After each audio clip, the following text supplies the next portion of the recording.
public-private partnerships. Thank you very much. Masih ingat video viral ini? I want to test my minister. Please answer the question. Pak Tom. Selain pernah menjadi Menteri Perdagangan, Tom Lembong juga pernah menjadi penasihat ekonomi dan penulis pidato Joko Widodo sejak masih Gubernur DKI Jakarta. Setelah sekian waktu lamanya sejak dipecat, dan juga telah berlalu beberapa menteri sesudahnya, tidak pernah terdengar kasus besar yang menimpanya. Tiba-tiba tak ada angin, tak ada hujan. Tom Lembong ditahan dengan tuduhan korupsi terkait impor gula yang merugikan negara sekitar 400 miliar rupiah. Katanya, apakah separah itu kinerja Tom Lembong? Bagaimana dengan menteri-menteri sesudahnya?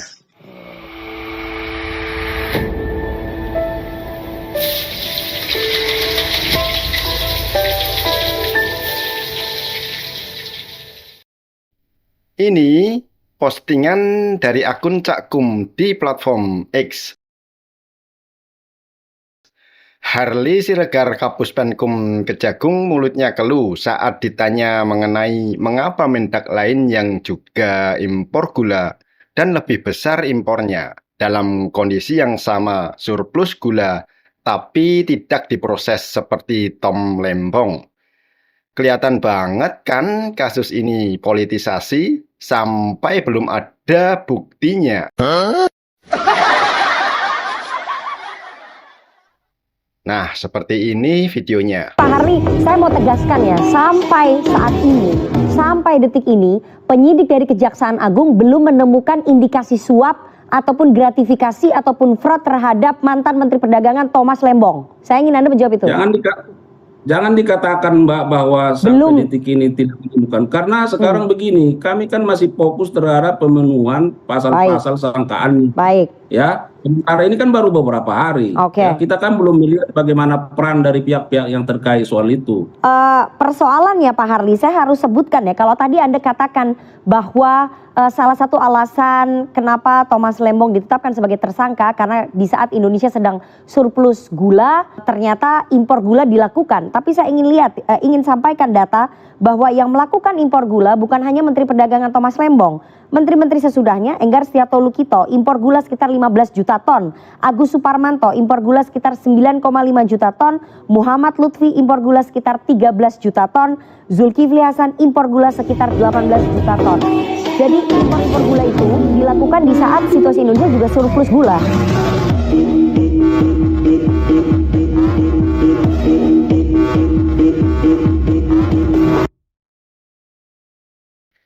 Sementara bukti-buktinya dan pasal-pasalnya lagi dicari, orangnya ditangkap dulu ya. Coba kita baca komen-komennya. Titipan dari siapa ya? Apa titipan dari yang nitipin anaknya sekalian babysitternya itu kah?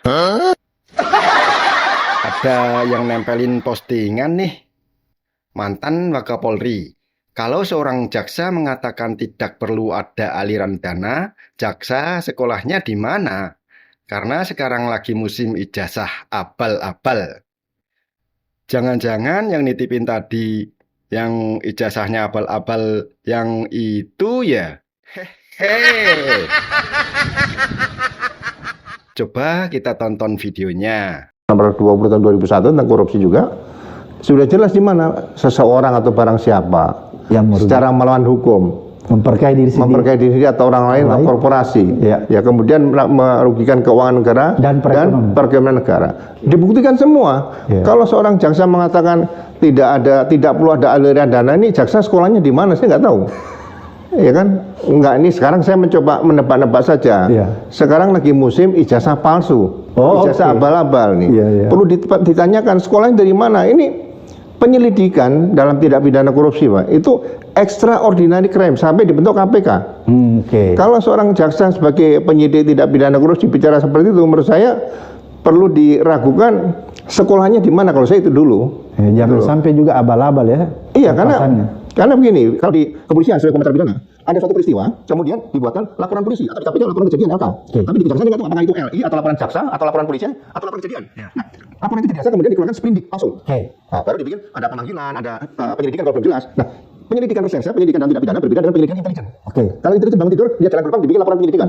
Tapi kalau di reserse itu di penegakan hukum pidana itu tidak boleh dibikin surat perintah penyelidikan sebelum ada surat perintah penyidikan. Di situ. Jadi berarti kalau Pak Ugro melihat dari segi formalitasnya aja, mekanismenya sudah ada masalah berat ya?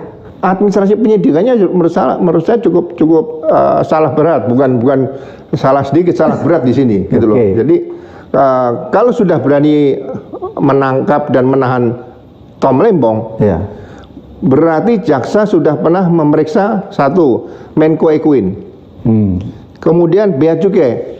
Barang ini, gula ini datang dari langit atau datang lewat kapal, atau lewat pesawat juga bisa mungkin ya. Ini sudah semua belum. Kemudian tadi Ya gitu kali seharusnya. Ini ada lagi. Giliran orang ini aja lama banget gak diciduk-ciduk. Udah setahun loh ini. Ya mungkin ya itu. Hukum tidak hanya tajam ke bawah, tumpul ke atas. Tapi juga tajam ke lawan, tumpul ke kawan. Nah ini, biar Bapaknya jelas, saya kasih ulang data yang disampaikan pewawancara ya, @Kejaksaan RI. Tadi di depan sudah diuraikan. Saya cuma mau mereview sedikit aja. Di sini impor yang dilakukan Tom Lembong paling sedikit. Dan saya yakin kondisi sesudahnya masih sama-sama surplus. Kalau yang dilakukan Tom Lembong dianggap sebuah kesalahan, seharusnya menteri-menteri sesudahnya melakukan evaluasi, minimal mengurangi impor. Tapi di sini kok malah melonjak jauh lebih besar. Ini gimana nih? Sama-sama impor tapi belum tentu sama-sama melanggar. Juga tidak tergantung besarnya yang diimpor, sehingga tidak bisa disamakan. Korupsi terjadi bila ada pelanggaran terhadap peraturan yang menyebabkan kerugian. Tapi meski merugi, juga bukan korupsi jika tidak ada pelanggaran. Ngomong apa? Lawang yang kecil aja dituduh melanggar, bagaimana dengan yang besar? Makanya di sini dibutuhkan klarifikasi dan transparansi dari kejaksaan.